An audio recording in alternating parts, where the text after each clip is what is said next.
in the classroom. And that's what I'd like to bring to the table. Good question, Todd. Anytime we start addressing people's wallets, things get a little edgy. That being said, our teachers have consistently had raises as per their contracts indicate over the past few years. Am I thankful that our Teachers Association came to us and made us this offer?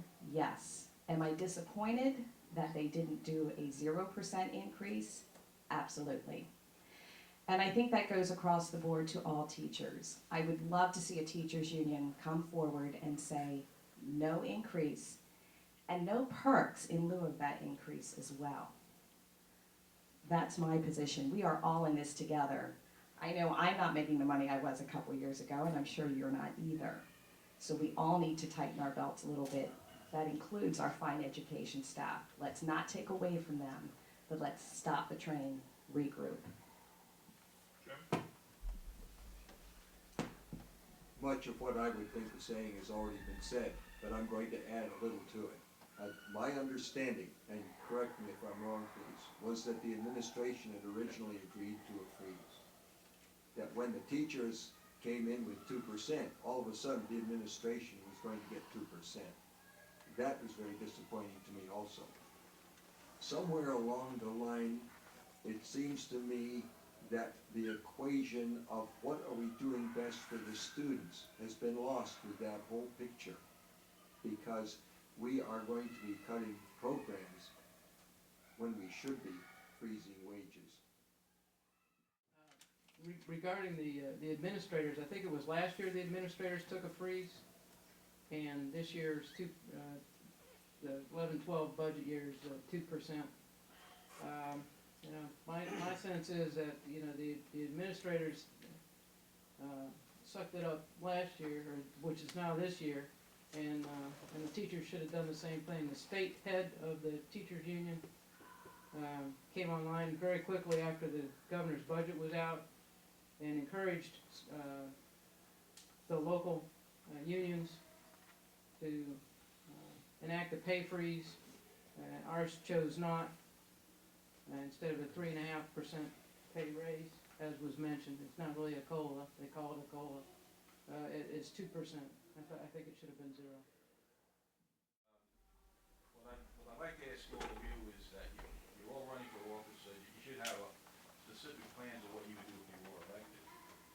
My question is to you tonight is, you were elected and you had a budget in front of you. What would you do to save the taxpayers' money? If you have any specific plans, if you had a budget in front of you, what would you do as a Board of Education member to save money? My second part of the question is, if you are elected, will you be using the exemption to get to get a tax increase versus sending the issue out to the taxpayers to vote on? That was put in there for a reason, but it seems to be abused today. Everybody writes for the exception, they get the exception, and then the taxpayers never have a chance to vote on whether they want to raise those taxes as the law permits. So I'd just like to know, if we had a budget in front of you today, you have to make decisions. What would you be doing to save money for the taxpayers? The first thing I would do is look at what we're funding specifically and make sure that it still makes sense. So I would look for programs that are no longer used. I would look at the possibility, and I think we really should be looking at the possibility of some pay-to-play in reference to extracurricular activities to ensure that the core mission of the school, which is education, isn't cut. At the same time, we need to make sure that we're not cutting irrationally. Right now, one of the ways that the district is keeping costs down is not replacing retiring teachers. And in some cases, that works, and in some cases, it doesn't.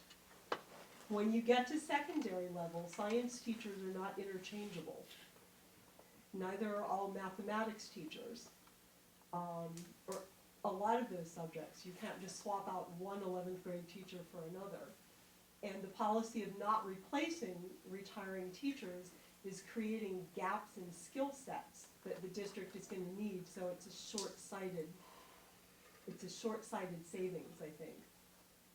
As far as the exemption, that would not, certainly not be my first choice. I would have to reserve saying absolutely not in the event that the governor drops another $1 billion from the education funding on the state.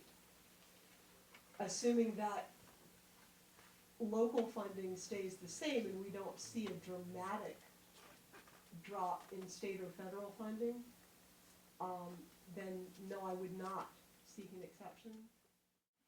As far as the exemption, last time it came up, I voted no. Something like that should be put in a referendum for the taxpayers to vote for or against.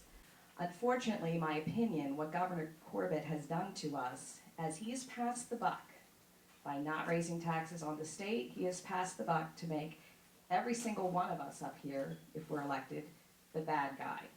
He has passed it all on to local governments. Here's the problem with the budget. It's a fine balance. If you don't raise taxes and you can't make your budget, you have to cut programmings and your school will suffer. On the other hand, if you don't, vice versa. It's finding a balance. A budget placed in front of me, I would talk to my business manager and my superintendent for their input. I would look to see what fat we could trim, what programs are floundering, what programs may only have 10 students involved, what would be the least amount of impact to our students, how can we still provide a quality education with what we have to work with. And unfortunately, in these times, in every school district, there's no happy answer, because it is either cutting some programs or raising taxes beyond what we can afford. What will we do to save the taxpayer money? I'm going to talk about cost reduction, not cost cutting. And how do you achieve cost reduction? Let's look at these school districts that I mentioned before, and several others that are in the same way. They have taken a different approach. They are doing things that are significantly improving the education of the students. They've got the students wanting to learn, and they're doing it with reducing cost, not cutting, reducing cost. How do you do that?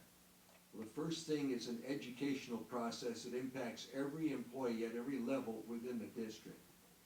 And that is something that when industry looked at this, many industry people just gagged. They said, we can't put that kind of money out. Well, guess what? In 2 years' time, it was paying for itself. In 3 to 4 years' time, the cost reductions were becoming quite evident. And I have helped with that in industry, and I have seen it in education. So how do we save the taxpayers' money? We improve the system, we invoke best practices, and in doing so, we find that we will reduce costs. Now, what would you do to save money is pretty much what everyone else has already said. You've got to look for measures of efficiency anywhere you can find them, find the fat wherever it's at. You've got to prioritize what you're spending your money on. You've got to fund the must-haves before the nice-to-haves. And sometimes you're going to have to make some hard decisions on people really, really like the nice-to-haves. But is it necessary to teach the basic subjects that we're supposed to be teaching in the schools? On the exemption thing, absolutely not. If, as I spoke in the beginning, if you have transparency between the district and the board and the citizens, and everybody's involved in what's going on, they understand what the constraints are. If you have to go and ask for more money, you take it to referendum and you let them decide. If they say yes, okay. If they say